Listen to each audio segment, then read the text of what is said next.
तर नमस्कार मित्रांनो, आधुनिक पोल्ट्री म्हणजेच मॉडर्न पोल्ट्री 24/24 या यूट्यूब चॅनलवरती आपलं सर्वांचं सहर्ष स्वागत. व्हिडिओ बऱ्याच दिवसांनी आला आहे, थोडासा माहितीपूर्ण व्हिडिओ होणार आहे, त्यामुळे व्हिडिओ पूर्ण बघा. व्हाईट वॉश चुना कसा मारायचा आणि का मारायचा, त्याचे फायदे काय, तर बघा.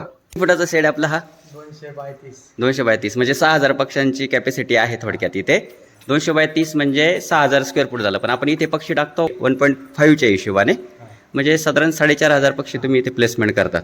आता क्लिनिंग बघितली तुमची, इतकी स्वच्छ आणि सुंदर आहे, म्हणजे दिसतानाच दिसतं एकदम व्हाईट आपण म्हणतो ना, एकदम क्लिअर आहे ना. तर अशा पद्धतीचा चुना कुठल्या फार्मवर बी मारलेला बघितला नाही तुम्ही. हा जो चुना मारला आहे तो एकदम छान क्वालिटीचा, म्हणजे दिसायला तर क्वालिटी आहे, पण आपला चुना मारण्यामागचा पर्पज काय, की शेडमधलं जे काय आहे निर्जंतुकीकरण व्हावं. चुना काय गरम असतो, चुना मारल्यामुळे जो काय बॅक्टेरिया व्हायरस वगैरे आहे काही प्रमाणामध्ये तिथे नाहीसा होतो. आणि त्यानंतर मग आपण फवारण्या करतोच. फवारणी कोणती करता तुम्ही? तुम्ही देईल तेच करतो फवारणी, दुसरी नाही करत. कोर्सोलिन करतात. बरं, पाट पंपाने करतात ना. हा. तर हा व्हिडिओ बनवण्याचा उद्देश हा आहे की व्हाईट वॉश जे आहे शेडमध्ये फक्त दिसण्यासाठी नाही, तर शेडची प्रॉपर क्लिनिंग होण्यासाठी, योग्य पद्धतीने निर्जंतुकीकरण जे व्हायला पाहिजे, तर ते होण्यासाठी चुना मारला गेला पाहिजे. तर चुना मारत असताना अशा पद्धतीने चुना आपल्या शेडवरतीही तुम्ही मारतात का मित्रांनो? खात्री करा.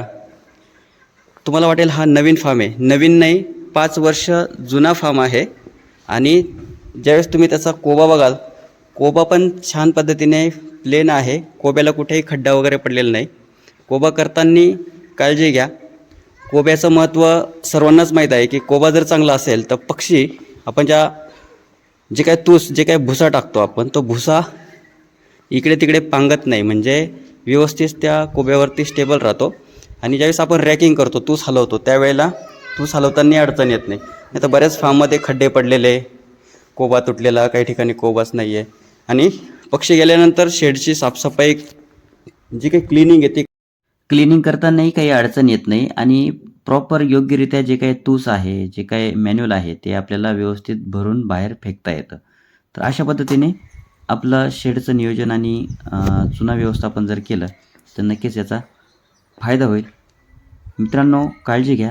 कुक्कुटपालन करताना अशा पद्धतीचा व्हाईट वॉश करणे फार बंधनकारक आहे. नक्कीच याचा फायदा होतो आणि आपला पक्षी चांगला परफॉर्मन्स देतो. आता हे शेडच्या बाहेरसुद्धा तुम्ही साफसफाई करून घेतलेली आहे व्यवस्थितपणे. तर अशा पद्धतीने ते समोर फिडर आणि टिंकर जे आहे ते धुवून वगैरे वाळत आहेत, है ना. आज हे बारीक घेतली. आणि इकडच्या फार्ममध्ये आपला हा किती दिवसाचा पक्षी येते? आता 1 महिन्यात माली. 1 महिना आणि वरती 4 दिवस झाले, म्हणजे 34 दिवसाचा माल आहे हा. माल पण 34 दिवसाच्या मानाने कडक बनवला आहे, एकदम छान ग्रोथ वगैरे आहे त्याची. ही फार्मची क्लिनिंग मला खूप आवडली, है ना. पडदा वगैरे व्यवस्थित धुवून घेतलेला आहे आणि पडद्यावरती बांधून ठेवला आहे. तर पडदेसुद्धा असे स्वच्छ झाले पाहिजे, डस्ट धूळ वगैरे पडते, है ना. तिथे पंप आहे बाजूला तुमचा.